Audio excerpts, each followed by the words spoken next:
नमस्कार आशा करी सबाई भालो आছেন।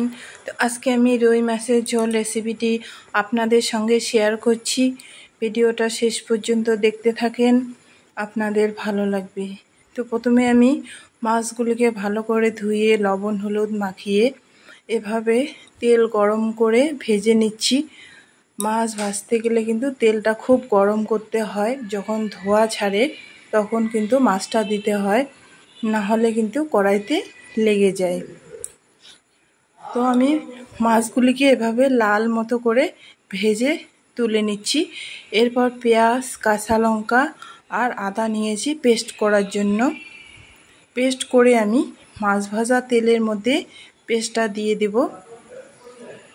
আর পেস্টটা দেওয়ার পর আমি পরিমাণ মতো হলুদ লবণ জিরে গুঁড়ো একটু লঙ্কার গুঁড়ো মিশিয়ে ভালো করে মশলাটাকে ভেজে নেব। এখানে কিন্তু মশলাটা ভালো করে ভেজে নিতে হয়, না হলে একটা কাঁচা গন্ধ থাকে। তো মিডিয়াম ফ্লেমে ভালো করে ভেজে নেব। হাই ফ্লেমে ভাজতে গেলে কিন্তু কড়াইতে লেগে যায়। তো মিডিয়াম ফ্লেমে আমি এভাবে লালচে মতো করে ভেজে নিলাম। তো মশলাটা ভালো করে ভাজা হয়ে গেলে আমি জল দিয়ে দেব। জলটা আমি একটু সামান্য বেশি পরিমাণ দেব।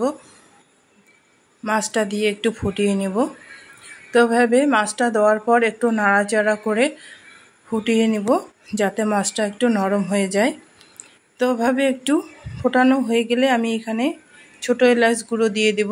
ছোট এলাচ গুঁড়ো দিয়ে ভালো করে মিশিয়ে নামিয়ে নেব। খুব সহজ পদ্ধতি রুই মাছের ঝোল, এভাবে রান্না করলে খুব ভালো লাগে। তো আজকের মতো আমি এই পর্যন্ত শেষ করছি। ভালো থাকবেন, সুস্থ থাকবেন।